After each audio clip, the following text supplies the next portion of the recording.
The courtroom freezes the instant Kody rises. Nobody expects the judge to reach into her stack of documents and pull out a second sealed file with his name in red ink. Even Mary, ready for confrontation, doesn't know the contents will expose every hidden wound, every buried lie, every broken promise. The judge speaks, her voice slicing the silence like a blade. Before we continue, tell me in the comments, does Kody deserve what's coming next? Kody doesn't breathe for a second. The room feels too small, the walls closing in. The fluorescent hum is deafening to his ears, drowned out only by the pounding of his heartbeat. He looks from the judge to Mary. She holds his stare, steady, unblinking, cold in a way he hasn't seen in years. Christine sits in the second row, hands folded, lips pale and pressed together. Robin leans forward, eyes shiny, clutching a crumpled tissue, muttering under her breath. Janelle looks exhausted, haunted by sleepless nights since the last hearing. The judge lifts the file as if aware of the weight inside. Kody swallows hard. The air is thick enough to choke. Her voice drops, Mr. Brown, before proceeding with sentencing. A series of statements has been unsealed this morning. Mary catches her breath. Christine's eyes widen. Even Robin seems momentarily speechless. Kody's gaze darts between the women who once trusted him, defended him, loved him. They now look like witnesses at his funeral. His fingers flex against the wooden table. Something inside him knows this file isn't about finances, land, or custody. It's deeper, older, personal. Fear flickers across his face, real fear. The judge opens the file, sliding forward a single sheet. She reads, exhales, then meets Mary's eyes. Mary Brown, she asks, is it true you sought to retract your prior statement? The courtroom shivers. Kody jerks toward Mary, incredulous. You what? He whispers. Mary doesn't turn. Her jaw is clenched. The judge presses, were you threatened, coerced, or emotionally manipulated into changing your testimony? Silence. Kody shakes his head, lower lip trembling. I never, he begins. Mary interrupts calmly. You didn't have to threaten me, Kody. You never had to. Her eyes meet his, angry, unbroken. Christine exhales shakily. Janelle purses her lips. Robin's hands shake. The judge nods. Thank you for your honesty. Mary's jaw trembles, but there's a subtle power in her stance. Kody's face falls. The courtroom isn't about evidence anymore, it's about everything he tried to hide. Truth crawls from every corner. The judge flips another page. Kody Brown, multiple testimonies describe patterns of emotional pressure, financial manipulation, and withholding of family resources. Robin gasps, hand over her mouth. Christine straightens. Janelle's eyes flicker with painful validation. Kody's lips part. Your Honor, those statements are exaggerated. I was trying to manage a complex family. These accounts come from 4 adults and 7 adult children. The judge interrupts sharply. Patterns this consistent are rarely exaggerated. Kody clutches the table until his knuckles turn white. He doesn't lose control now, he lost it months ago. The judge turns another page. A letter from your son, read into the record with permission. Christine sobs quietly. Janelle reaches to comfort her. Kody knows exactly whose letter it is, what it contains. His voice cracks. Your Honor, please, not that. Don't, this letter is directly relevant to sentencing, Mr. Brown, the judge says. Kody drops his head, shoulders collapsing. The room leans forward. Robin presses her forehead to her hands. Mary stares at the floor. The judge begins. My name is not important. If Dad is reading this, he already knows who I am. I'm writing because I don't know how to talk to him anymore. Every time I try, it feels like he's not there. I'm angry, yes, but mostly I feel forgotten. I didn't pull away because I wanted to.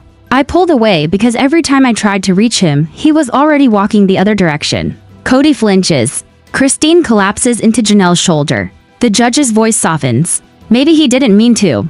I like to think somewhere inside him he still cared. I just needed him to try, to show up, to listen, to see me. Tears finally slip down Kody's cheeks. Mary turns away, unable to watch him break. The son's words continue. I forgave him before he asked, but forgiveness isn't forgetting. I want him to know I love him. I wanted him to meet me halfway, even once. The courtroom is frozen. The judge lowers the letter, eyes brimming. Christine weeps quietly. Janelle hides her face. Robin shakes. Mary trembles. Kody doesn't move. His face is carved with grief so sharp it could cut. Time stands still. The judge clears her throat. Mr. Brown, would you like to reply? Kody lifts his head, red and swollen. But a sharp bang interrupts a door, the side door ignored until now. Everyone turns. A figure steps inside, freezing Kody mid-breath. The wives gasp. The judge straightens. Logan, the eldest son, steps into the light. Christine gasps. Janelle chokes. Kody's mouth falls open. Logan carries evidence no one else has seen. He approaches the judge, handing her a black folder filled with documents, financial logs, and personal statements. These were on shared digital accounts. Logan explains, Dad didn't know they were synced. The rest were given to me. Gasps ripple through the courtroom. Kody's face drains of color. Are you willing to testify under oath? The judge asks. Yes, Logan responds, steady. Where did this start? The judge probes. Logan recounts noticing missing payments meant for the children, finding messages instructing certain assets be redirected. I stayed silent for years, thinking it wasn't my place. But after the letter, I realized staying silent made me part of the problem. The judge looks at a figure in the back, the one nobody expected. The room notices. Peyton Brown rises slowly. Kody freezes. Christine gasps. Peyton grips a folder. I have things to reveal, she says softly. The courtroom leans in. She hands the documents to the judge. Diary entries, personal notes, message logs, proof of emotional manipulation and withheld truths. Peyton looks at the wives, not Kody. Her voice cracks but strengthens. I need to speak because this affects all of us.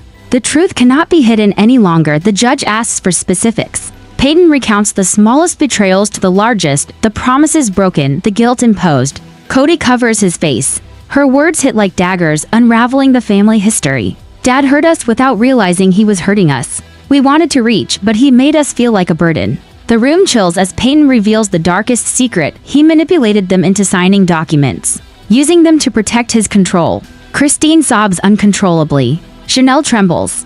Mary and Robin are frozen. Kody collapses into his chair. Peyton's voice shakes, but she continues. Unwavering, you didn't just hurt us emotionally, you used us. The judge leans back, stunned. This testimony, these documents, these recordings, fundamentally change how the court interprets Kody's actions. Silence hangs heavy, truth finally laid bare. Suddenly, the courtroom doors burst open. Another figure charges in and chaos erupts. Kody Brown, long absent from family drama, steps forward clutching a thick envelope.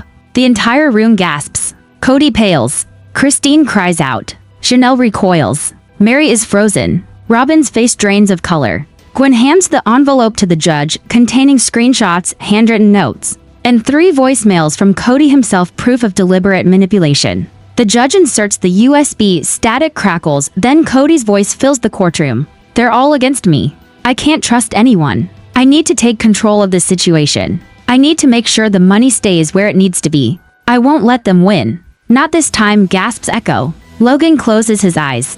Peyton covers her mouth. Gwen stands firm. Kody whispers, broken, Gwen, please. The second voicemail plays, Kody whispering, pacing in the dark, trying to justify, rationalize. But the truth is undeniable. Christine sobs, Chanel presses her forehead.